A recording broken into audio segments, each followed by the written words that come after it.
দিয়েছেন, আপনারা স্বাধীনভাবে খবর প্রকাশ করতে পারছেন, অথচ আমাদের কোনো নিরাপত্তা নাই।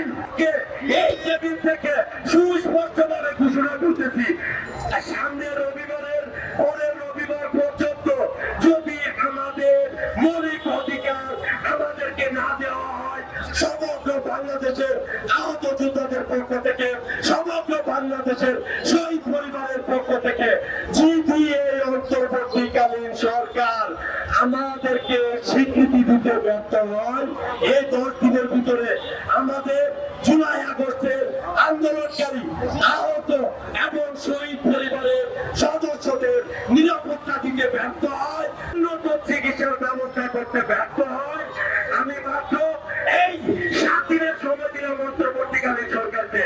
আমি মুখে যা বলি তা করি।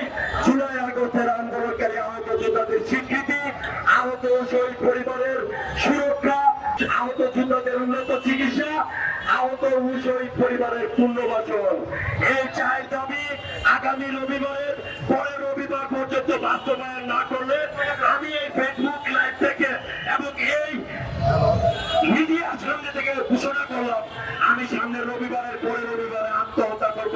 সবাই আমার জন্য দোয়া করবেন। আমরা সমগ্র বাংলাদেশের আহত যোদ্ধারা দাবন কামনের ব্যবস্থা করবেন। আমার জীবনে আমি কোনোদিন অন্যায় করি নাই, এই মিডিয়ার সামনে বলে গেলাম।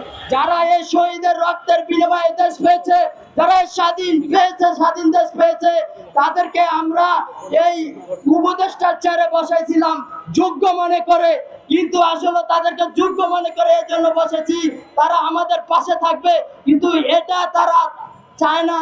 তারা বিভিন্ন ধরনের অপকর্মের সাথে এখন জড়িয়ে যাইতেছে, আমাদের আহত ভাইদেরকে অবহেলিত করতেছে, শহীদ ভাইদেরকে অবহেলিত করতেছে, শহীদের রক্তকে মুছে দিতে চায় তারা। তারা জানে না যে আমলিক সরকার, স্বৈরাচার সরকার যেভাবে গেছে, এইভাবে থেকে কঠিন ভাবে যদি আমাদের শহীদ ভাইদের সাথে, আহত ভাইদের সাথে বেইমানি করা হয়, তাদের রক্ত নিয়ে বেইমানি করা হয়, তাদের থেকে ভয়ানক আকারে এই বাংলাদেশ ছাড়তে হবে ভাই।